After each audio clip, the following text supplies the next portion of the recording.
Hello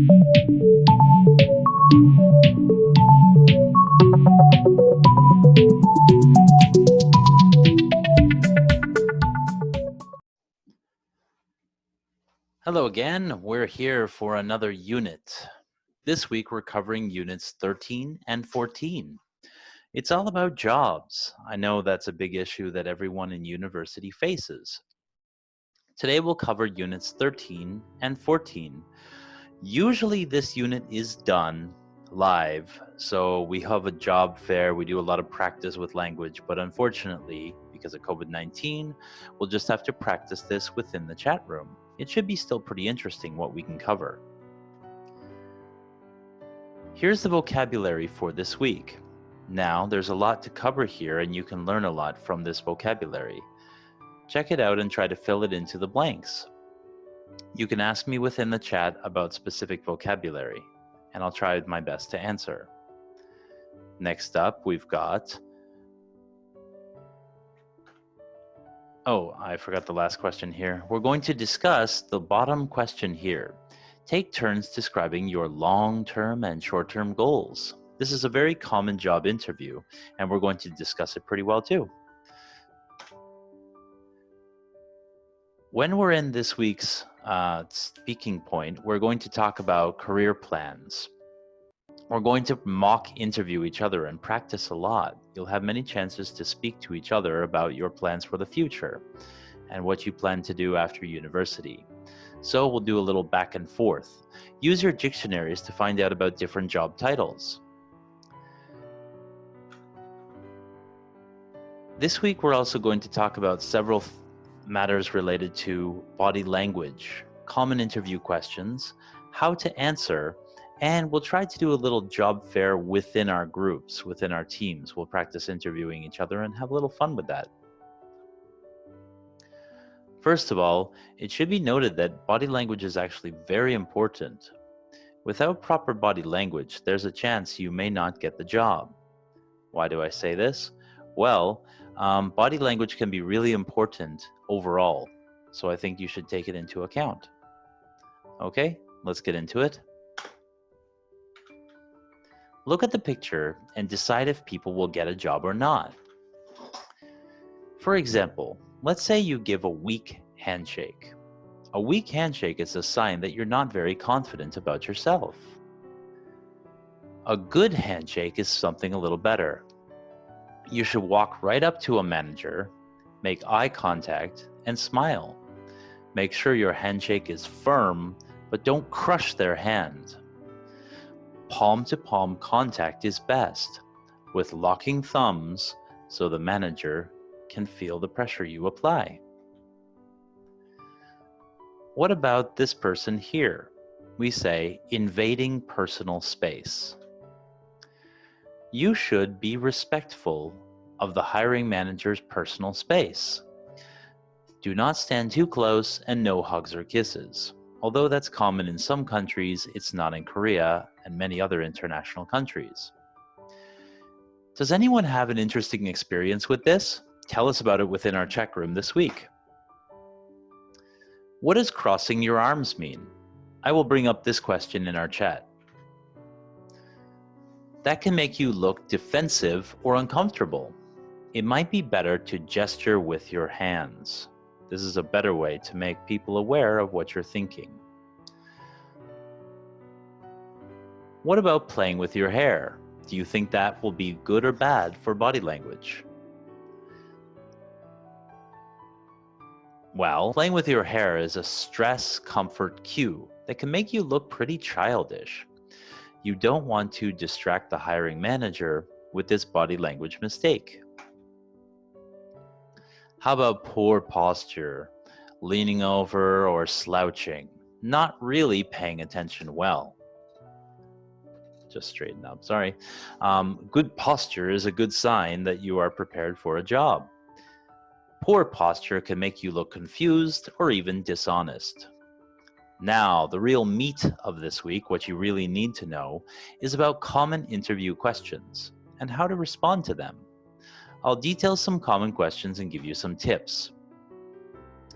Usually, there are questions about introductions, strengths, weaknesses, and challenges you faced.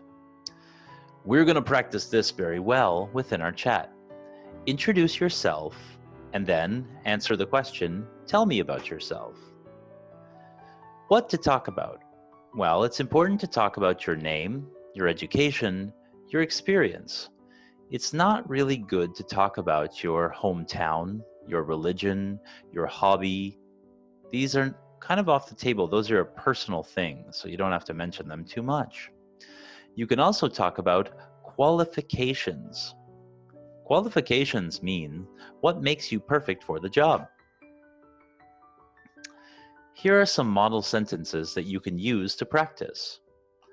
I am an engineering undergraduate, or semiconductor expert, or art graduate. How do I see myself personally or professionally? You can explain your view about yourself. Looking to, describe a goal you have. Where I can, you can describe what you want to do to achieve in a job. Here are several expressions you can use to state your goals. For example, I want to be an expert in, I have experience in, or I have passion for, had an internship at. Looking to get a position in or start a career in. These can be several expressions. We can talk about a place where you can learn about, get experience in, etc. So many things you can learn. Here's an example. My name is Dave. I am a geography and German graduate who has 13 years teaching experience, looking to get into a Korean university where I can improve as a teacher. This is just one way to introduce yourself, but there are others. Very common question, what are your strengths? They should always be related to a job. For example, if you claim, I am always happy. Well, unless you're interviewing to be a Piero or a clown, that's not important. You should say specifically what skills you have that matched well to the job. Related to the job, we call it prep. I am very, for example, I am very alert. I pride myself on my hardworking skills. An example of this is when I did a project in a team and I was in charge of collecting everyone's work. That is why I think I am very alert. So that explains that you should be aware of what the company needs and what you can say. Here's part of the next chapter, describing yourself. It's a good idea to know these vocabulary. I'll let you look them up with your smartphone dictionary, and then I'll practice them with you in the chat. They are very important. Okay, next up.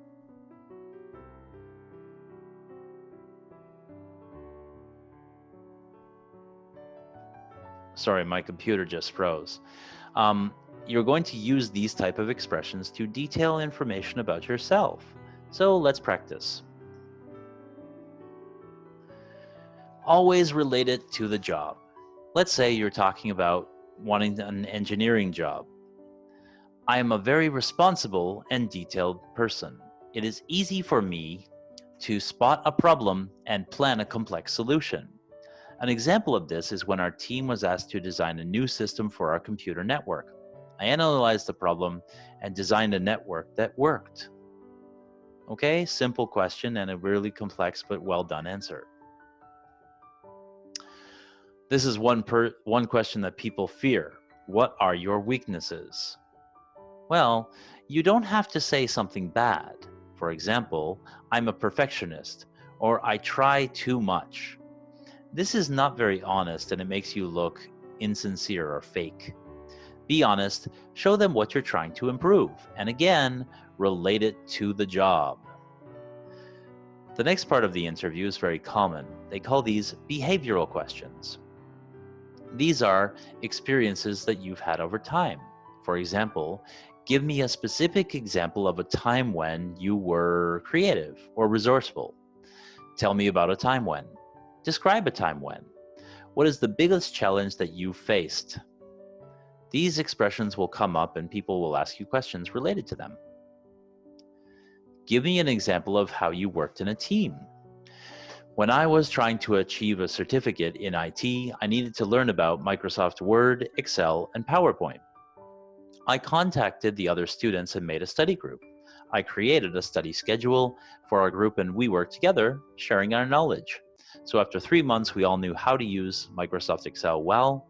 Now we all have our IT certificates.